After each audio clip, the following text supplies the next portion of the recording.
And we're back with another episode of On the Record with Tiffany. And I have one of my favorite people with me, the CEO and president of San Antonio African American Community Archive and Museum, Miss Deborah Omowale. Mrs. Deborah Omowale Jarmon. Thank you, Tiffany. Hi everyone out there. And so our board president won't beat me up. I'm the CEO director. Our president is J. Maurice Gibbs. Oh, J. Maurice Gibbs. I love J. Maurice Gibbs. He is the best dressed man in San Antonio. Oh, don't tell Joe that.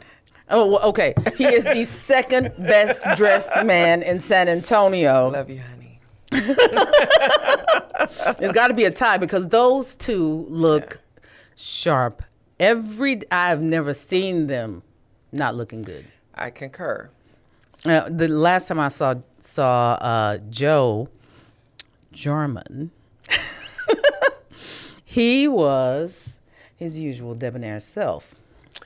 He is pretty dapper, if I must say so myself. Well, I'm looking forward to seeing him at a night at the Missions. Yes. So, can we tell them all about it? Yes, San Antonio, y'all need to hear about this. We are having a party for Juneteenth. Yes. And so, since I like to bring the history, can we go back and talk about that before we even get to the party? Yes, ma'am. That's why you're here. So, save the date, just in case you can't stay the entire episode. It will be June 19th, our party, at 7 o'clock. Nelson Wolff Stadium, the San Antonio Missions baseball team, they will play Northwest Arkansas Generals. So we look forward to seeing you all out at the ballpark. We'll tell you the rest at the end. But I have a story. What's the story? So, do you recall your first job where you actually got a paycheck? Yes, I do. I worked at Taco Cabana. Do you remember when you got that paycheck and how you looked at it? No, it was Taco Bueno. That's what it was called, Taco Bueno. Okay. When I got my first job and I looked at the first paycheck, I said, I thought I was going to get paid more. I thought that too. Than I actually Disappointment. got paid. Yes. So how long did it take for you to get your first raise? I don't think I got a raise in the first year or so that I was at that job. Wow. So imagine this.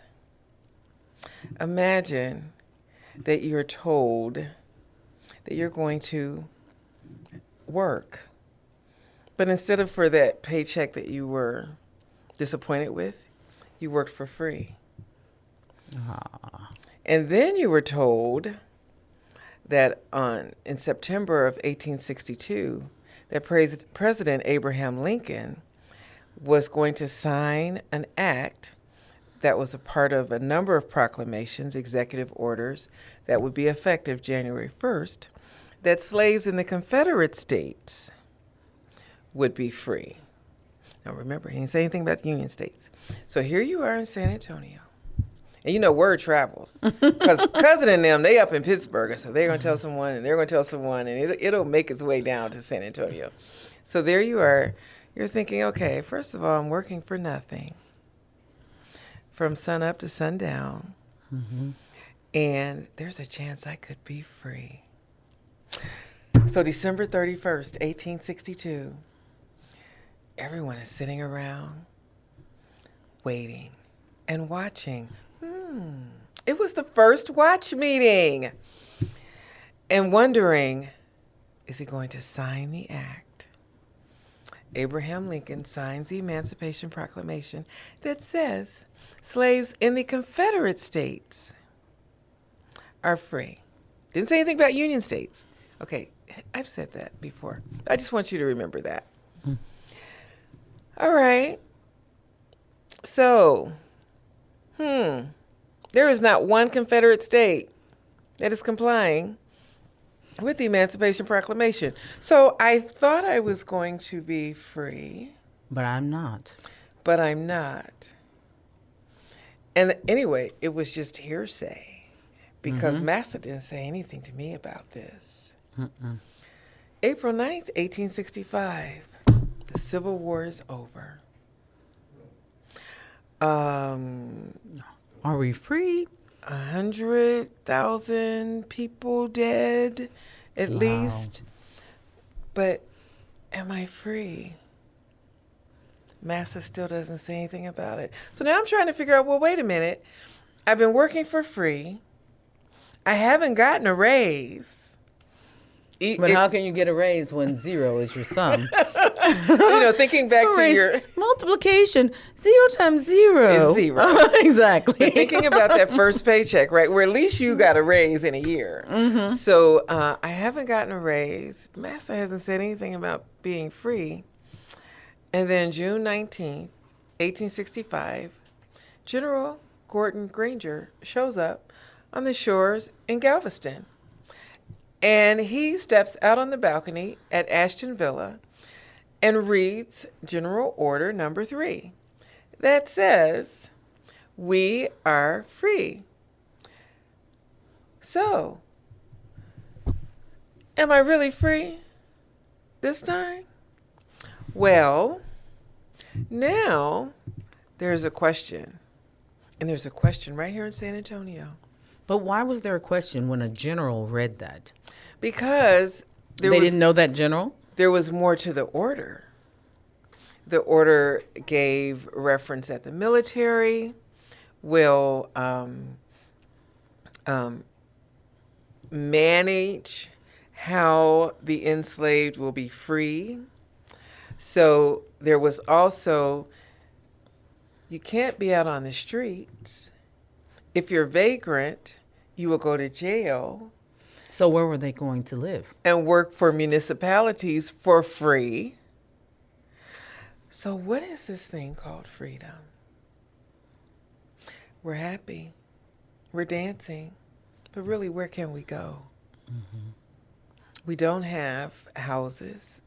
Everything that we have is on Massa's land. But there still is a rainbow. One, that's because life has given us so much rain that it's easy to make rainbows. But December 1865, all the states now of these United States ratified the 13th Amendment that really abolished slavery in every single state. And it gave the federal government the authority to hold the states accountable if they choose not to. So now I'm finally free. So that's why we're having this big party. I have never heard it explained like that before. I think that's the best explanation I've heard for Juneteenth. Yay. Awesome. Because I don't think most people even realize that historical fact, those historical facts about the freeing of slaves and why it took so long for everybody to kind of figure out that we were actually free or to experience freedom. Mm-hmm. So, the theme of the Juneteenth celebrations here in San Antonio, the recurring celebration, which is done by Byron Miller, who was appointed to be a Juneteenth commissioner by then Governor George W. Bush in 1998. His theme and his logo says, "Access to communication is freedom." I like that. And when you think about that, that is so true. We could take that a number of different places. We need communication.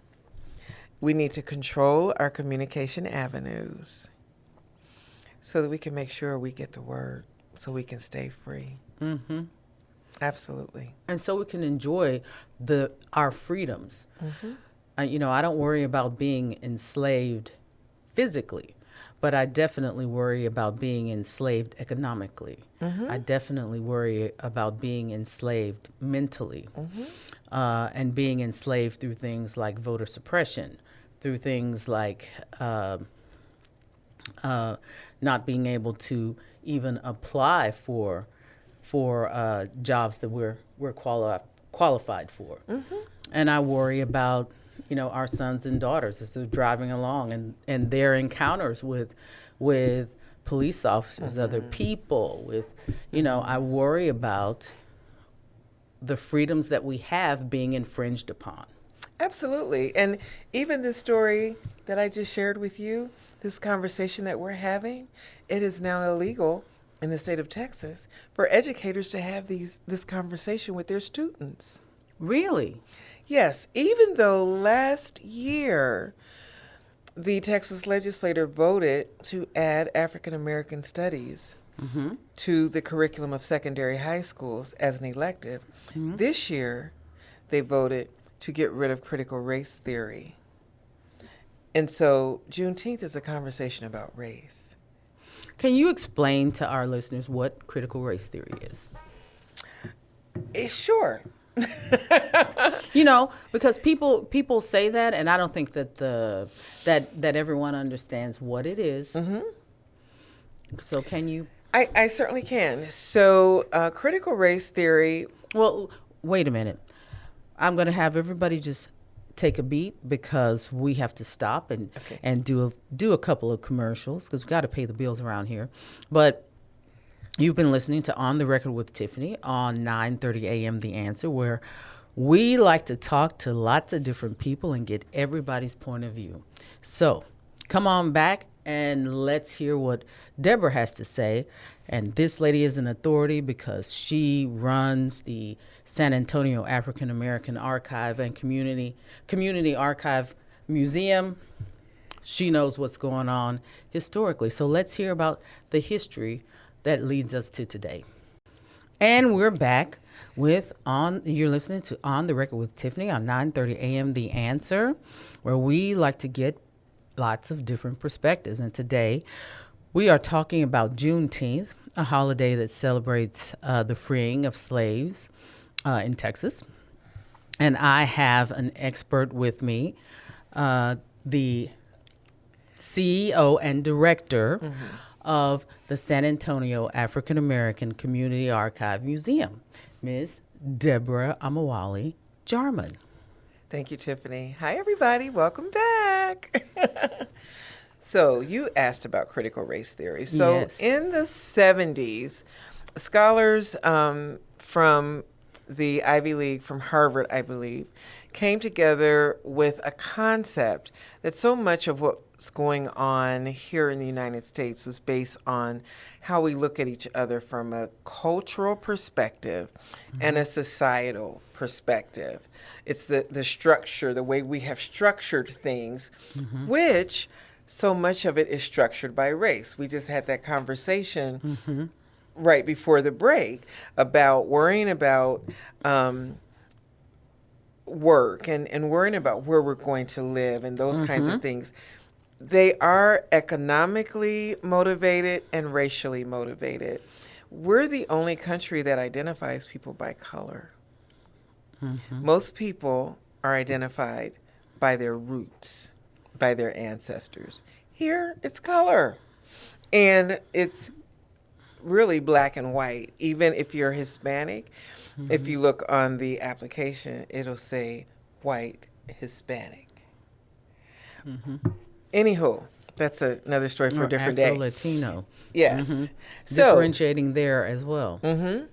So, critical race theory then talks about, all right, let's break this down and look at the root of it. And it's typically racially motivated. And people that don't want to hear that conversation are like, no, it's not about race. It's not about race. It's not about slavery. You should get over it. It's not about the Holocaust. You should get over it. Well, critical race theory says, no, that's the problem. We've swept it under the carpet instead of dealing with it head on, so we can't get over it. And so now the Texas legislature has said, sorry, you can't teach it. So until we can have that frank conversation about Juneteenth, You know, people don't want to talk about the Emancipation Proclamation did not free the Union slaves. They don't want to talk about that it was really a military move, even though President Lincoln did not like slavery. And in all of his writings and his meetings with Frederick Douglass and letters to Frederick Douglass back and forth, that is evident. He didn't like slavery, but the Emancipation Proclamation was a military maneuver.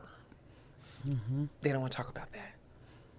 And until we can have that conversation, until we can have the conversation that one of the reasons it is theorized that the word didn't get to Texas so quickly because it was another cotton harvest that needed to happen.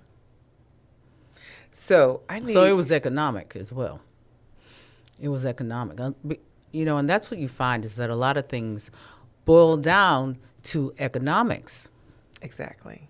And we have to, you know, one of the discussions that has to happen with amongst Black people is economic empowerment.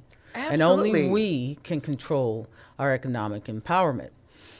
You know, we have a real power with those consumer dollars, with where we earn them, how we earn them, and where we spend them.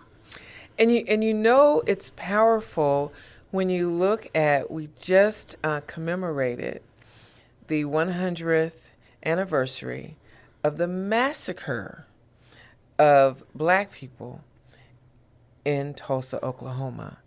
They were Black business owners. The very first man in Tulsa, Oklahoma to have a car, a motorized vehicle, was a Black man. Okay, I mean, I could go on. I could go on and on and on. And the fact that Tulsa, Oklahoma, what they called there how did they describe the business district, the Black Wall Street. What they called, there were dozens of Black Wall Streets around the United States, because after the slaves were freed, as I understand it, what we essentially had were some of the most skilled laborers in the country. Absolutely. Able to work for themselves. Absolutely. And be entrepreneurs. So when we came straight out of the gate. Absolutely. Ready to go. Absolutely. And because of the Black codes now, because Reconstruction didn't last very long. So because of the Black codes and Jim Crow. And those things were created and enforced because of the fact that right out of the gate, we could work. We were entrepreneurs. Yes. We were making it happen. We were killing the game. And people who couldn't compete wanted to stop us. Absolutely.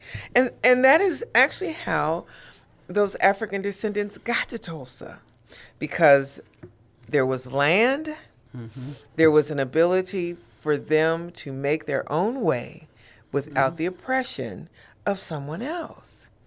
And when things opened up, oil and everything, and more people that weren't of color, it was very high Native and African population in Tulsa.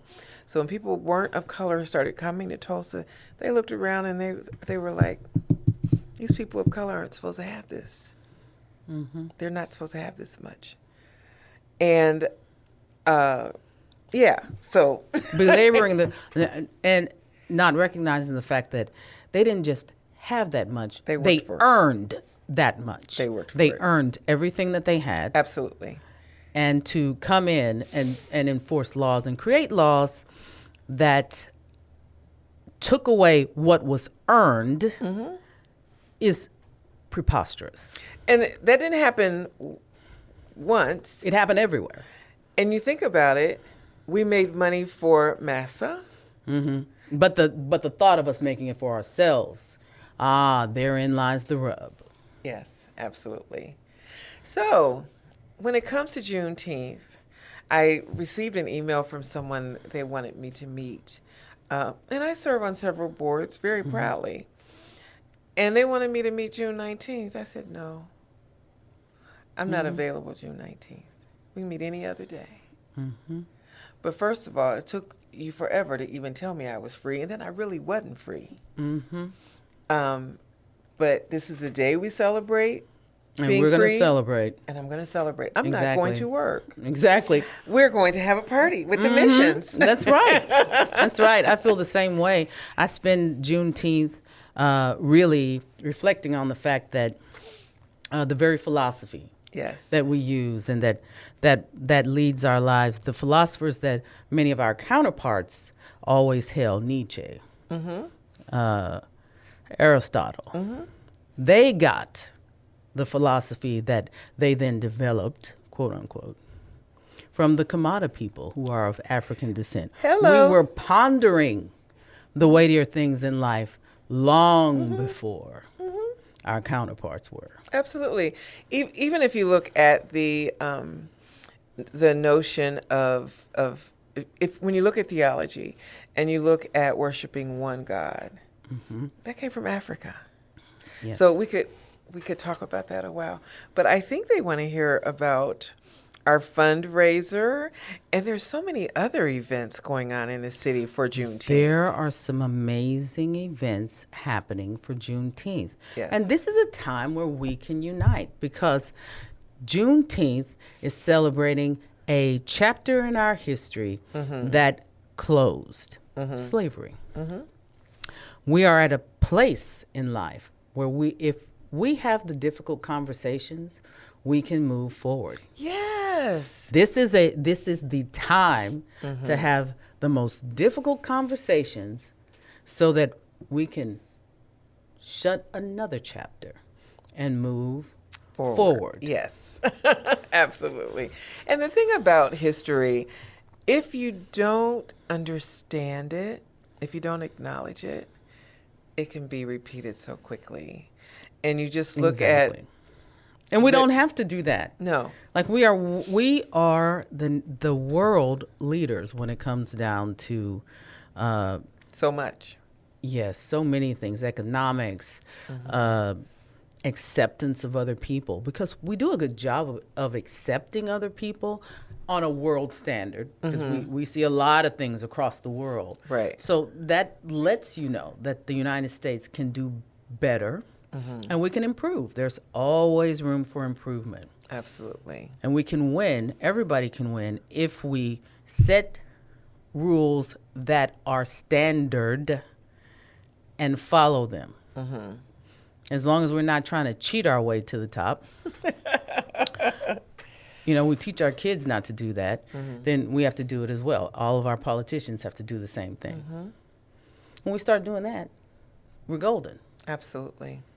When I think about freedom for some people, that word can be subjective. When I think of equality, that is not a subjective word. It's real clear. And it's something that everybody should have. It's not something that should be a bad word to anyone. It's something that I want for your kids. I want for all of my white counterparts' kids. I want it for every single race and every person in this nation. Absolutely.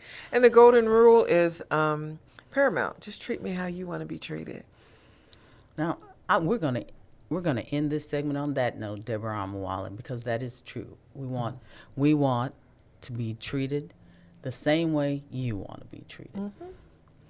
And you're listening to On the Record with Tiffany on 9:30 a.m. The Answer, where we talk to everyone and try to get perspectives from everybody so we can understand where we're at today and where we want to be tomorrow. And we're back with another episode of On the Record with Tiffany, and I am here with Deborah Omowale, the CEO and director of the San Antonio African American Community Archive Museum. Hi there. And we have been talking about history, but now let's talk about events. What is happening in San Antonio, Texas at the Missions on Saturday night, June 19th. Now, first, you tell us about what's happening, which events you all have happening, because you have 3 events that day. Yes. So there is the annual Juneteenth celebration that will be at Comanche Park number 2. That's Friday and Saturday. those celebrations start at 11 and go into the night. One of the things, we are a community archive and museum. So what we do is we collect the oral stories and the artifacts from people in the community. And right now, everything is valued. That's one of the things we try to get people to understand. No, you don't have to edit, because you don't know, for instance, grandmama's obituary may have a connection to someone else that we're trying to find out about. So don't edit it. So we're asking people, bring those things. We're scanning them, and we want to record your story. That's from 11 to 7, Friday and Saturday at Comanche Park. You can go to our website and make an appointment to come and share your story. And that's SAAACAM.com, right? .org. .org. SAAACAM.org. SAAACAM.org. So that's Friday and Saturday. Friday night at the Alamo in the Garden at 7:30, there will be a film showed, A Walk on the River, which is the Black history of San Antonio. Prior to the showing of that film, Dr. Carrie Lattimore will talk about the Alamo and its connection to our history. So, Daniel Boone, a lot of people don't know that he was a slaveholder. Jim Bowie, a lot of people don't know he was a slaveholder. A lot of people don't know that in 1829, the president/governor of Mexico, Vincent Guerrero, was an Afro-Mexican, and he is the one that signed the decree to abolish slavery in Mexico. He is also the one that opened up land grants for people to come north. Wow. Yes, and for people to come south from the north, and also the Mexico to go north. So they opened up the land, and he was a part of that. So anyway, a lot of people don't know that either. So Dr. Lattimore is going to talk about that.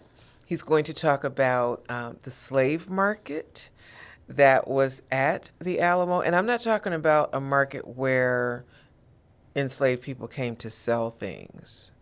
I'm talking about a market where enslaved people were sold. I understood that. So he's going to talk about that. And then how through Juneteenth, Alamo Plaza became a part of the parade route for the Juneteenth revelers, and how that is so much a part of our history. Additionally, we have a Juneteenth exhibit that we will unveil that night at the Alamo. So, and that exhibit will also be at Comanche Park. So we're unveiling it in 2 places. And it's the history of Juneteenth, the origins of some of the things that I talked about in our first segment, and also how San Antonio has celebrated. So we're really excited about that. So that's Friday. Then Saturday, our partners, the Art of Four, they have something going on at Legacy Park. So if you are an art lover, please look at the Art of Four on Facebook. I believe it starts around 3 or 4 o'clock Saturday afternoon. Additionally, we will have the Juneteenth exhibit at the Juneteenth block party, which will be at the Hay Street Bridge and Alamo Brewing Company. That is from 3 to 9. Now, all of those events are free, you all. So there's no reason why you can't enjoy Juneteenth. But the Texas Kidney Foundation and SAAACAM, we've partnered to have a fundraiser, which isn't free because we're raising funds. Yes. We offer free services, both of us. Both of us, yes. We offer free services that affect the African American community and the Hispanic community and the white community. We bring all the communities together with our free services, but the services aren't free to put on. Exactly. So that's why we're having a fundraiser, so that we can continue to offer free services to the underserved communities of Texas. So, Tiffany, let me ask you a question, because maybe the listeners don't know. What free services do you all offer at Texas Kidney Foundation? Well, we offer early detection screenings for chronic kidney disease. Right now, with COVID-19, we have found that 46% of the people who are admitted into the hospital with COVID-19 are leaving the hospital with some stage of kidney disease. Well, right now, prior to COVID-19, kidney disease was an epidemic worldwide. Kidney disease, 1 in 3 in the United States are at risk for kidney disease. 1 in 7 have some stage of kidney disease and don't know that they have it. So when you're at the grocery store, when you're at your church, look around. If you're in a room with 10 people, 3 people likely have are at risk for kidney disease. Wow. And somebody has some stage of kidney disease. Every time you're in a room with 10 people. Excuse me. So that's one of the reasons why we're looking for chronic kidney disease. If you identify it early, you can slow the progression of chronic kidney disease, and you don't have to end up in end-stage renal disease. End-stage renal disease costs us $88,000 per person per year. Wow. In the state of Texas, that's about $4.8 billion just on end-stage renal disease. So because of that, we seek out trying to identify renal disease early. And my personal mission for doing it is that I've lost 9 family members to chronic kidney disease. And I don't want to see that happen to anyone else. I can't bring my family members back, but I can make sure that this doesn't happen to yours. So you do testing, you do nutrition. Yep. So once we find kidney disease, the next step is to figure out whether or not you have insurance. If you don't have it and you qualify for it, we help you to get there. And you'll see one of our partners, AmeriGroup, out helping with insurance plans and enrolling people if they qualify. We also have Medicaid and Medicare. We work with them. Then if we can't get you in with one of those groups, and there are many other insurance groups as well, then we look at the free clinics. And we move down that line with folks who perhaps for whatever reason do not qualify for insurance. But our goal is to be fiscally responsible. And the cost for a person to take care of their health care through the emergency rooms, it's passed on to all of us. And 2, it's 3 times as much for any given service that they are receiving, as opposed to if they are in a healthcare plan or being treated by a physician. Once we get to that stage, then we teach you how to eat, how to exercise, because a lot of what we're dealing with health-wise can be slowed down and stopped simply by what you are putting into your mouth. So we walk with you from what we do this just like we do at church. We meet you where you are today. What are you willing to do today? Wow. And then we walk with you through that, because you can't go up to somebody and say, okay, put down the barbacoa and now it's free range, grass-fed chicken for you.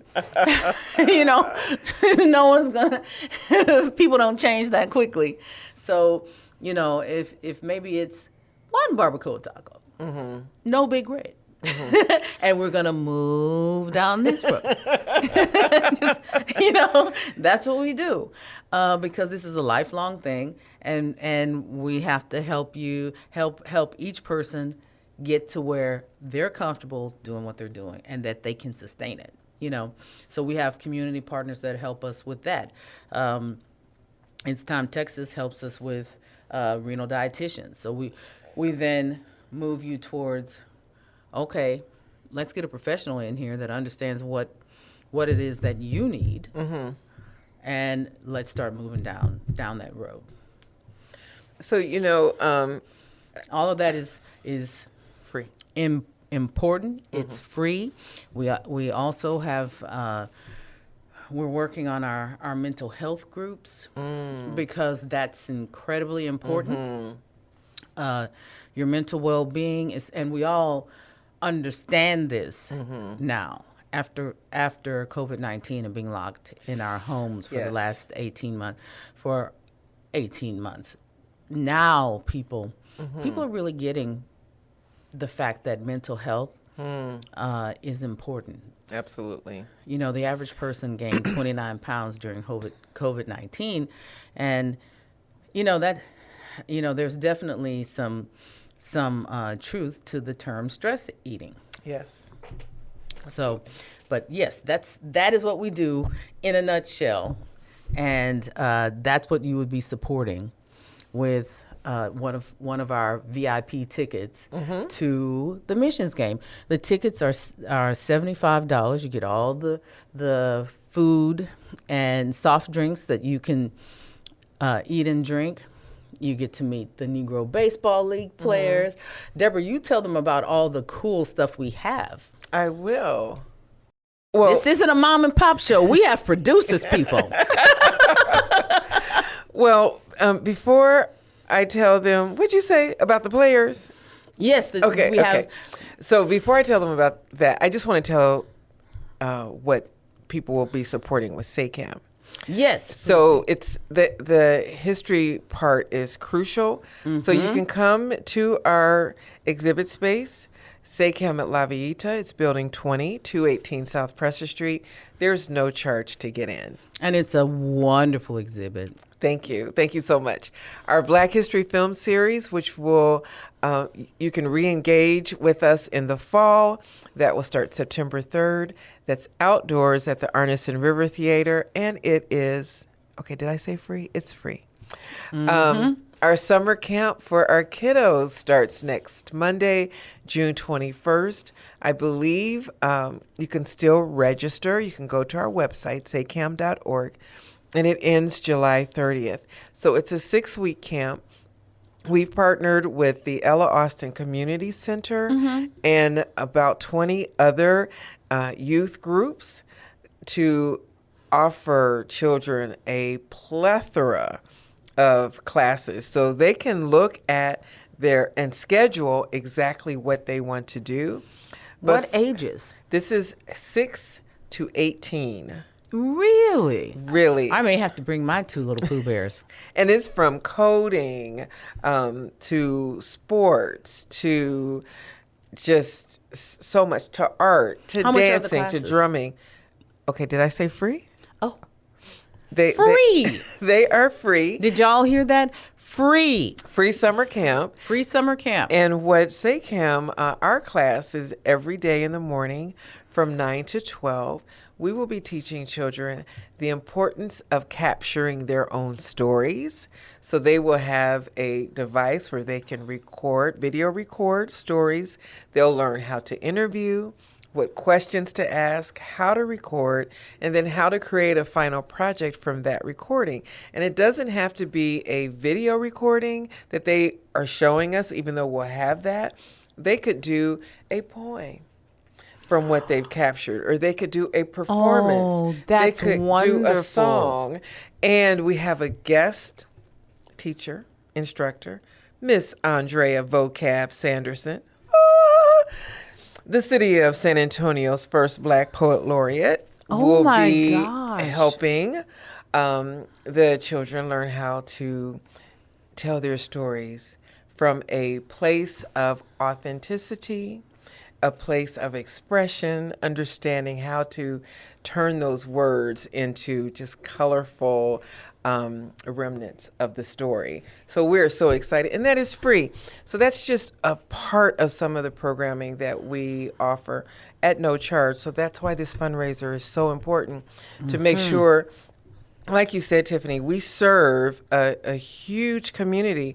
African American history is American history. It's American history. And what's interesting, and we found this out at our film that we had this last week, our last film for the spring, it was entitled Just a Fairy Right to Freedom. And it was about the movement of escaped enslaved Africans from Texas and Louisiana and Arkansas to Mexico. And then a lot of them came back. So you hear about the Underground Railroad going north. You don't hear about it going south. And so we had the film that showed us the proof, the evidence, and we had 3 of the researchers that worked on the film were up from the Rio Grande Valley to engage the audience with dialogue about that, right? So what's not known is that here in San Antonio, this part is known, right? There's over 60% people with from Mexico with the Mexican descent.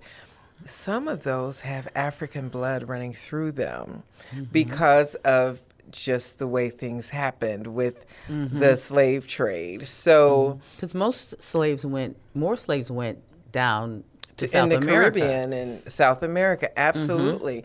Because it was quicker to go, if you're in Texas, you're not going to try to make that treacherous route up to Canada.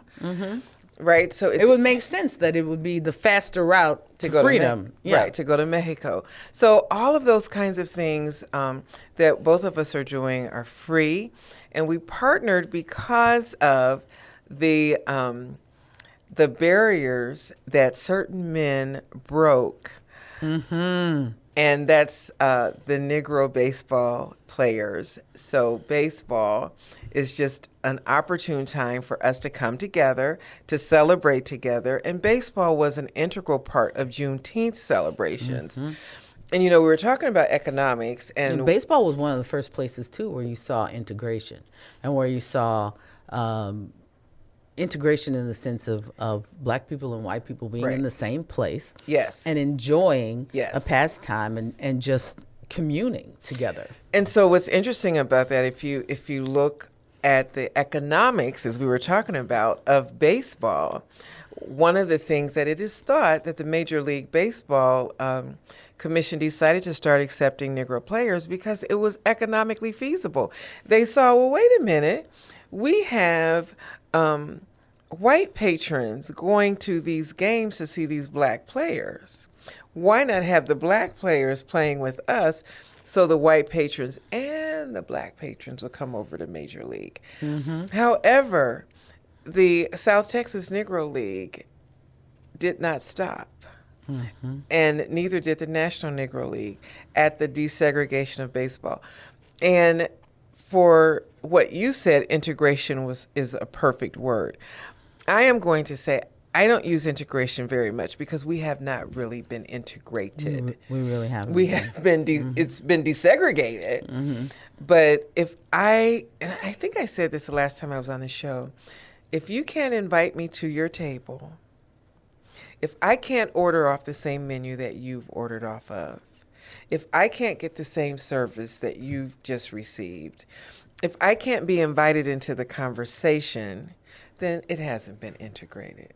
It's just desegregation. You're allowing me to sit here. But anyway, back to our game. So, fireworks. Yes. You get to meet players, bid on memorabilia. Signed memorabilia, you all. Signed memorabilia. We have our limited edition San Antonio Black Aces jersey that you'll be able to purchase. That has the logo of the 100th anniversary of the National Negro League because it is a licensed product. And It's really cool. You have to see it. a great baseball game. Good people. And it's going to be at Nelson Wolff Stadium. Yes. Which is a befitting place for it to be because Nelson Wolff is like his own one-man wrecking crew when it comes down to like just being a freedom fighter type dude, you know. Absolutely. He doesn't take any trash. He doesn't take trash. He doesn't take prisoners. That's any right. Of that. He's like, look, this is wrong. And if you don't like it, you're going to hear my voice anyway. I don't really care what you think. I'm telling you, you're wrong. Absolutely. So we are really excited about that. And I want to back up real quick about the Juneteenth exhibit because I forgot to say, well, I said it will debut at the Alamo Plaza and at Comanche Park No. 2, but the exhibit was actually sponsored by Spurs Sports and Entertainment. So we want to thank the San Antonio Spurs and SSE. Thank you, San Antonio Spurs, For supporting Yes. Black history, for supporting the San Antonio African American Community Archive and Museum. This museum is a young museum, and it is a scrappy, active museum that is thinking outside of the box and doing things that you don't see every other little old run-of-the-mill museum doing. Thank you. So it's going to be fun. We're going to have a good time, Yes. promise you. And you can get your tickets at txkidney.org. Yes. Or at SAAACAM.org. Woohoo! SAAACAM. Thank you. And we talked about barrier breakers, and should we tell them about our joint project that we're still working on for Yes. at the Science and Technology Building at Texas A&M San Antonio? Yes, ma'am. And I just talked to one of our barrier breakers, Dr. Francisco Figueroa and Dr. Don Wesson. Awesome. I talked to the two of them this week. I don't think that those guys could ever be surpassed, but we have some barrier breakers that are, I mean, each one of them is just astoundingly good. And one of the things that we're focusing on And Dr. Carl Dukes, I talked to him this week too. Okay. at Texas A&M San Antonio is a lot of the kids that go there. So it's 11% African American population, and those That's a big percentage. That is considering thinking about our ratio in the in the community. Absolutely. So they've done a good job recruiting. So the students there, though, they want to see their self and they want to see their accomplishments. So the nice thing, our part of the exhibit is focusing on the African American presence, because our mission is to collect, share, and preserve the African American culture of the San Antonio region. But in working with the Texas Kidney Foundation, we are also incorporating barrier breakers of color, period. So we have Latinx barrier breakers that will be a part of the exhibit. So that's exciting. So the student body at Texas A&M San Antonio can see themselves. I love that because, like we were saying, like one of our barrier breakers is Dr. Francisco Figueroa, and he has worked for people of color, African Americans and Hispanic people, really his entire career, bringing us in and making sure that we were given a little bit of attention and understanding in terms of who we are. He's been an advocate for a long time for all of us, that there would be more equity and more of us in higher places making decisions. Awesome. So I love that about each one of our barrier breakers. Like I love the people who remember where they came from and go back and make sure that there's a new generation moving forward. Absolutely.